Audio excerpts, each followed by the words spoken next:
My boy Matt Berry. We talked about Paul Feinbaum being on this show last week. We got to bring him up as well. He said, I'm going to just let y'all listen to the clip, but he's saying that he's been attacked by FSU fans. So this is hilarious.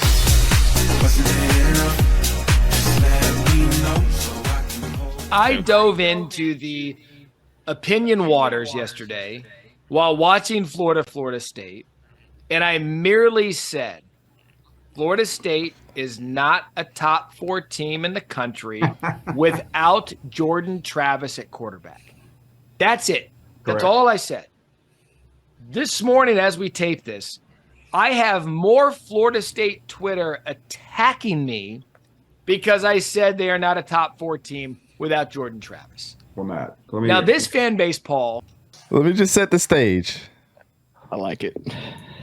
I'm not part of the fan base that was attacking you, Matt, so I'm going to just throw it out there. I agree with you. I agree. There's not a lot of times that you and Paul, I have agreed with for 2 weeks straight now. That is crazy. I do not think Tate Rodemaker can get us down the field against good teams. I think he's going to struggle against Louisville. I know he struggled when he came in the first time for, against the Louisville game last year, and then the second half he was totally lighting it up. I get it.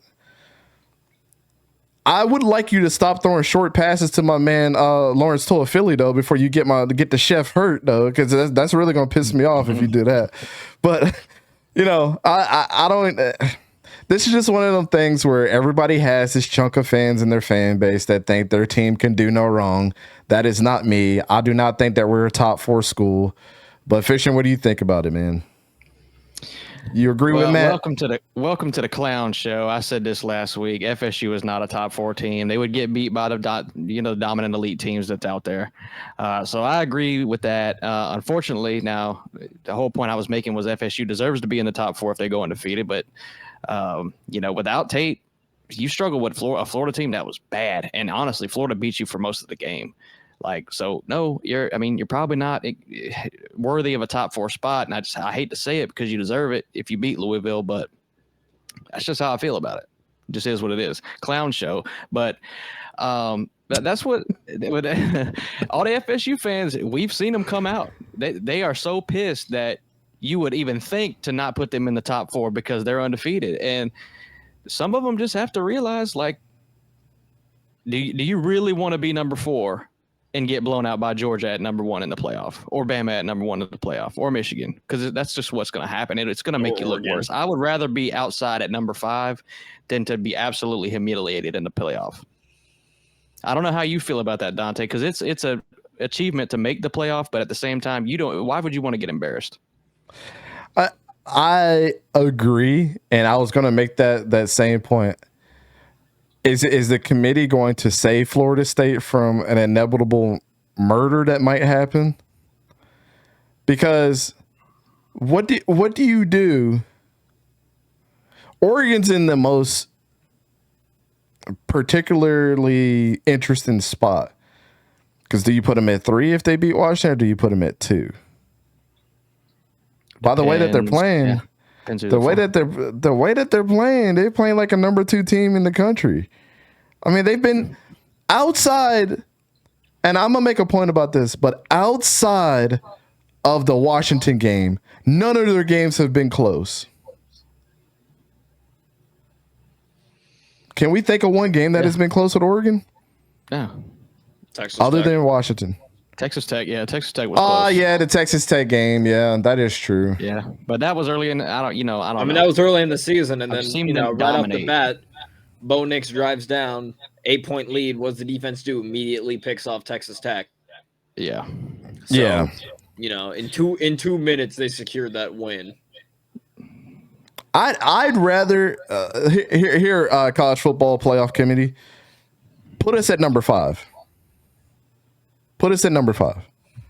And then after that, fuel the fire for next year. Transfer portal's about to open up on Monday. I can't wait. Let us bring some of these let's go get Cormani McLean and bring him over. You know what I'm saying? Let us go grab these players and fuel the fire for our inevitable run at the championship next year. Because that's what you're gonna do. You're gonna piss us off, and I want it to happen. But no, I mean, I agree with you, Fish, and I don't want to see Florida State get smashed by any of these teams because I think even against Washington, I think Michael Penix Jr. put up 6 touchdowns on us, and I think we have a good team. But you look good in the worst division in college football in the Power 5 so far. I think you put Florida State in any other division right now, and I think they struggle. I agree. Sora, what you think, man? I mean, I gotta agree with Matt here. I don't think they're a top 4 team, especially with Rodemaker. Yep. It wasn't even the fact that y'all stopped Florida. It was the fact that Florida's coached by a bunch of dumbasses that killed a bunch of momentum. Oh, let's just spit on the player. Cool. First yard, 15 plus penalties. Let's just do a triple option, pass off to receiver, launch it down. I don't even know what we did. I don't see how Rodemaker will be able to beat Louisville, especially with an angry Louisville who just lost to Kentucky. I agree. I think you should probably just keep him 5 or 6. Keep him at 5 or 6 this year. Keep him at 5 and 6 next year. They'll probably, rebuild all that stuff, but save them from embarrassment. Because Rodemaker's not going to be able to beat a Oregon, a Georgia, Bama, Ohio State, Michigan, Washington, Oregon. I don't see it. Oregon. Whichever teams are the other 3 teams, Rada's not going to be able to do it. He's a check down king, bro. I told you. How many times did he? He's a check down king, yet it's check down seemed to work just fine for us. Newsflash, you ain't facing Florida in the playoffs. Vic said, "Tell us how you really feel, sorry." Give me a minute. No, it's coming. It's coming. Don't worry.